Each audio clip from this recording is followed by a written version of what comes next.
So hello no mga amegog amiga no. So mag-apil-apil ko atong nabasa na ko nga post or nakita ko na ko sa mga kuan ba kanang mga content creator nga ilan na pong kuan no.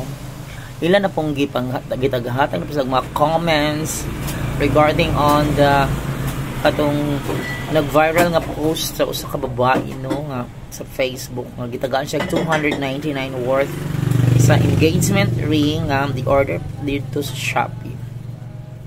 So pwede po siya nga sa side sa babae duha man ang pagkuan ana ko.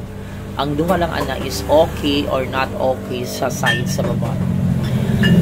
Pero naay mga tao nga dili ganahan, mga babae nga dili ganahan na po ganahan po nga okay ra po sa ubang babae kay ngano man. Depende ra na sa panghunahuna sa babae. Pwede nga kanang okay lang to sa iya kay ang importante ang nga gigugma siya sa iyang sa iyang uyab or banahon. Dili man kay ito importante ang ring kay ang ring mga wala ra man po nakadugayan yung mga guot. Ang importante jud nga panahon nga maminyop na sila naa sila'y pagkaon so inana jud na siya. So ang mabutang gud diri sa kalibutan normal mga dili man na madala po dito sa langit. So okay ra lang. Sana lang po ang makita niya dito sa iyang uyab. Depende po sa paghatag. Makita niya siyang uyab ang sincerity sa paghatag. Na maura po ito yung nakaya nga i-budget. Kaya na-amaze siguro siya dito sa Shopee. Nindo to siya to. 994 nindo to yun ato. Pwede naman kung walay engagement ring. Importante nagkaigugma ay mangguna sila. Good week. Ang uban maminyo man nga walay engagement ring. Dito na lang po sa kapag sa kasalanan po na yung wedding ring. So dito na po ang wedding ring. Dito na sa bungkaho na ang wedding ring. Dito medyo nanay key. Pero kung walay key pa, digit kapalit, so dawatan na lang yun na sila kung naghigugma ay kung dili na daw dawat sa babae, wala yun nahigugma ang babae. Materialistic ra jud ang babae kung gusto niya ang mga mahalon jud nga mga ring, mga rings nga nadawat na sa iyang uyab. So yun ana lang okay ra jud ang importante jud nga naghigugma ay o naay pagkaon kung makasal daw na ikabuhi sa anak. Ang lain man dito kung basig binuang binuangan lang po dito to binuang seryoso na seryoso po 8 years na po sila.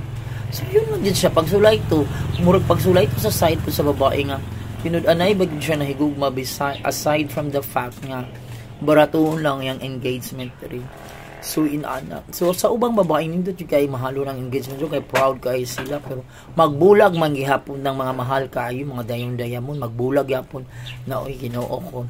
So, maayo jud kung ang mas maayo na nga nagtuo sa Ginoo, naghigugma pero nagtuo sa Ginoo, nagasimba, nagatuo sa Ginoo kay para dili magbulag. Kung saan man ang mahal kay na mga wedding ring of engagement ring.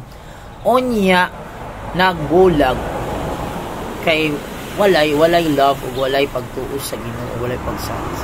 Kana lang no dinara kutob daghan pa kay tag mahatag ato nga idea no pero para sa ko okay ra dito siya okay wala dili jud dapat ikaguol sa babae malipay siya kay natagaan pa jud siya engagement ring dapat bisag baratuhon naghuna-huna pa jud ang lalaki og engagement ring nga inato so basig nindutan jud ang lalaki at tumoto sa lalaki sa iyang uyab no pinakanindot na jud yung nakita sa Shopee no so inaana so okay lang na dahil kung natagaan ka tong $499 lang ang engagement ring basin pa mahalo na dito sa pag-abot na wedding ring na mahal na.